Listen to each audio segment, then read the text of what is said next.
This news days on CNF with me, Alvin Tian. Thanks for joining us live.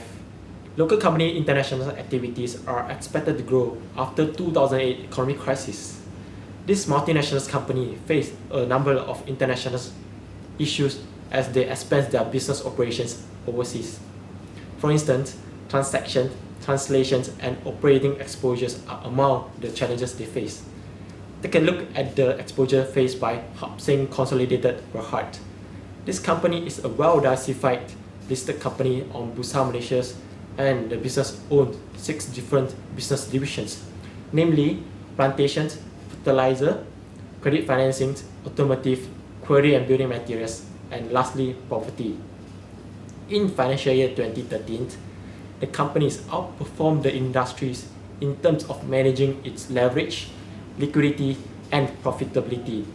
However, they had a weaker performance in terms of management efficiency.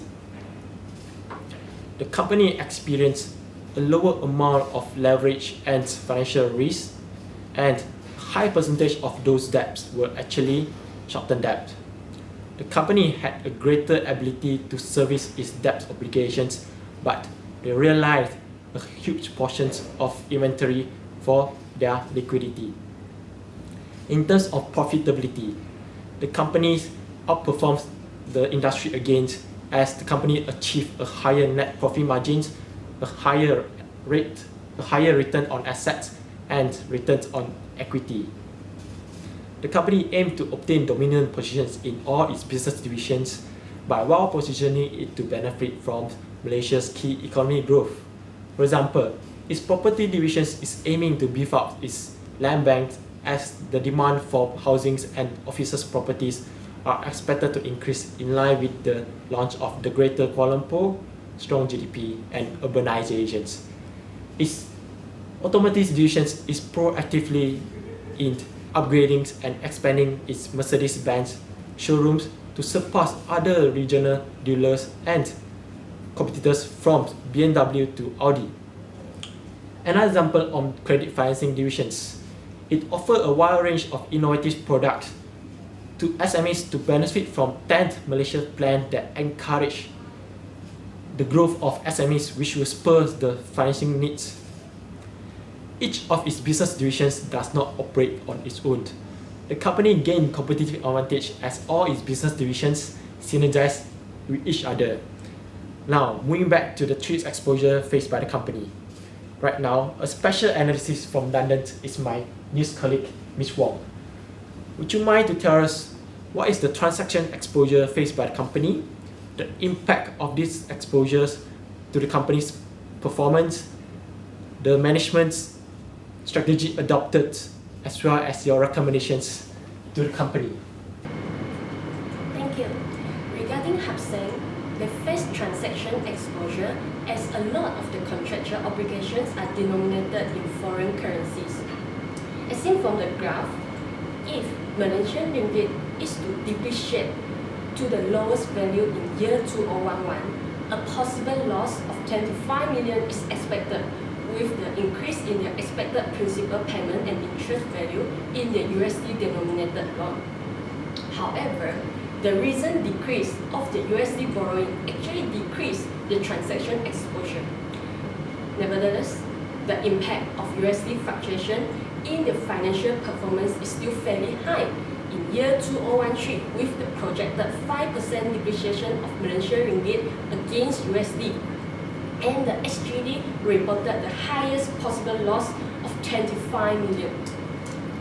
Of this, the group actually went into cross-currency swap in hedging the SGD borrowings, where notional amount of SGD is swapped with USD at the spot rate.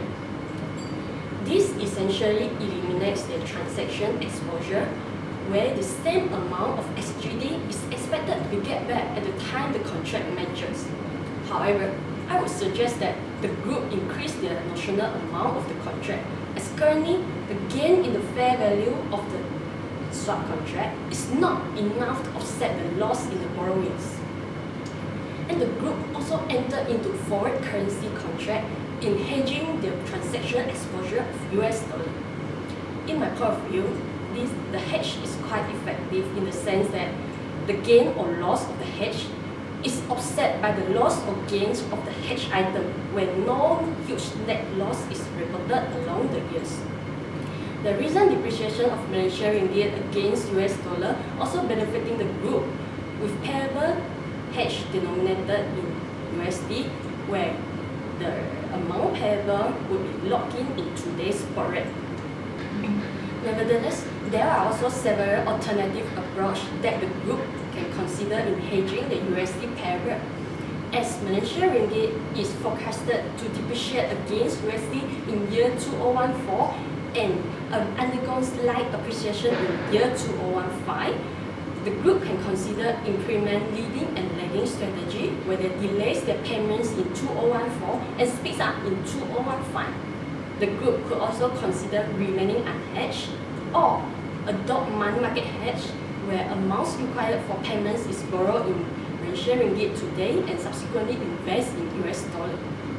Of all these approaches, remaining unhedged turned out to be the cheapest strategy. However, remaining unhedged actually deteriorates the company value, where most of the arrivals are currently hedging the currency fluctuation. Besides, as leading and lagging could actually distress the trading relationship and affect the credit rating, I would suggest that the company remain the current strategy, which is the forward currency contract. That's all from me. Thank you. Thank you, Ms. Wong. Now we go live with Professor Yap from Sarawak University on translation exposure. Thank you, Alvin. The group's translation exposure arises from the restatement of its foreign subsidiaries and associates' financial statements, which are denominated in foreign currency to Ringgit Malaysia, which is the reporting currency of the group when consolidating financial statements. Although in the process of translation, a company can either use a current method or a temporary method for the purpose of restatement. The group uses IFRS method. Under this method, translation exposure is quantified as foreign exchange difference. All the unrealized exchange difference are placed in the foreign exchange reserve in the statement of changes of equity. The unrealized difference is then transferred and added with the net profit to arrive net comprehensive income at year end. The table shows the unrealized exchange difference from the restatement of its foreign subsidiaries and associates financial statements accumulated in the foreign exchange reserve from 2011 to 2013.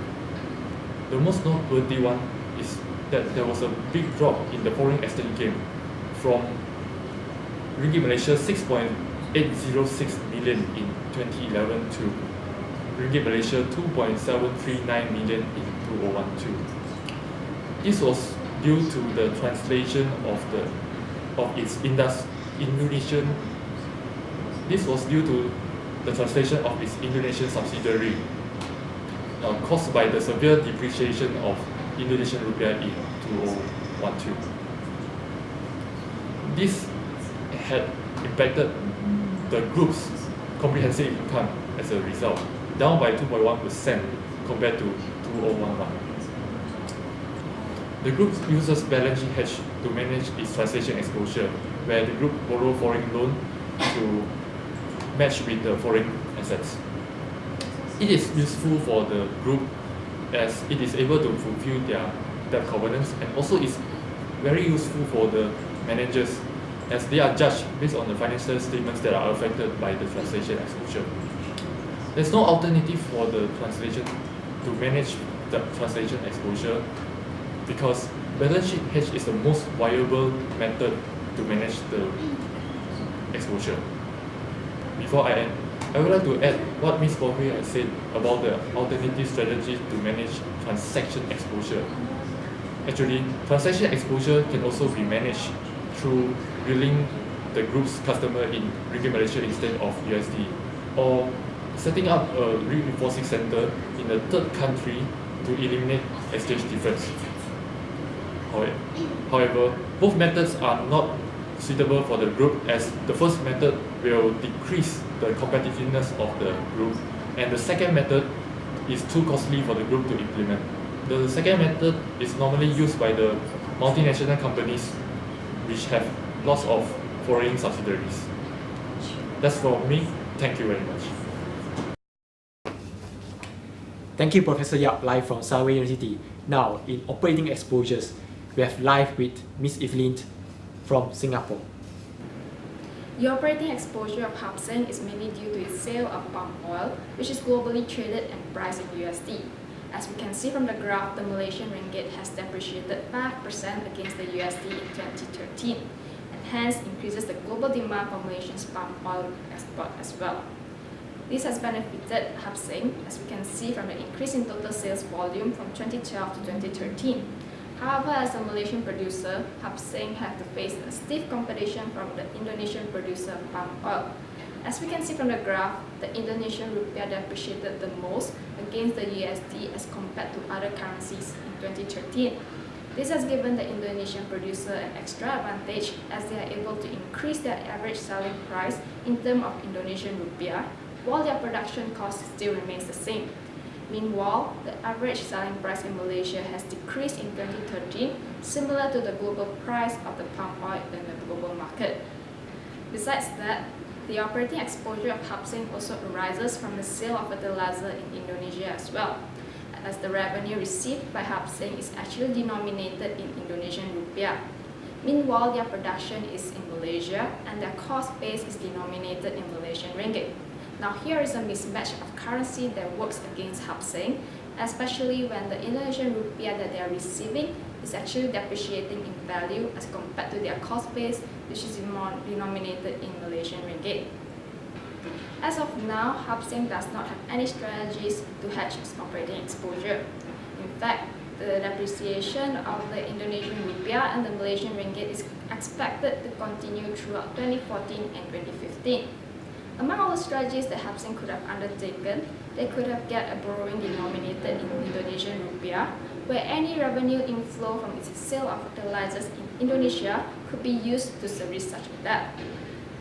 Else, a cross-currency swap would be suitable as well for Hab Seng, as it mitigates any effect of unexpected changes in exchange rate.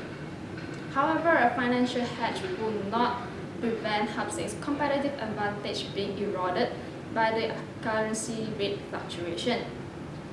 Hence, it is highly recommended that Hab Seng undertakes an operational hedging where they diversify their operation and production to Indonesia if they decide to be exposed to the Indonesian market in the long term. Thank you, Ms. Evelyn, and once again, thank you for joining us live. See you again.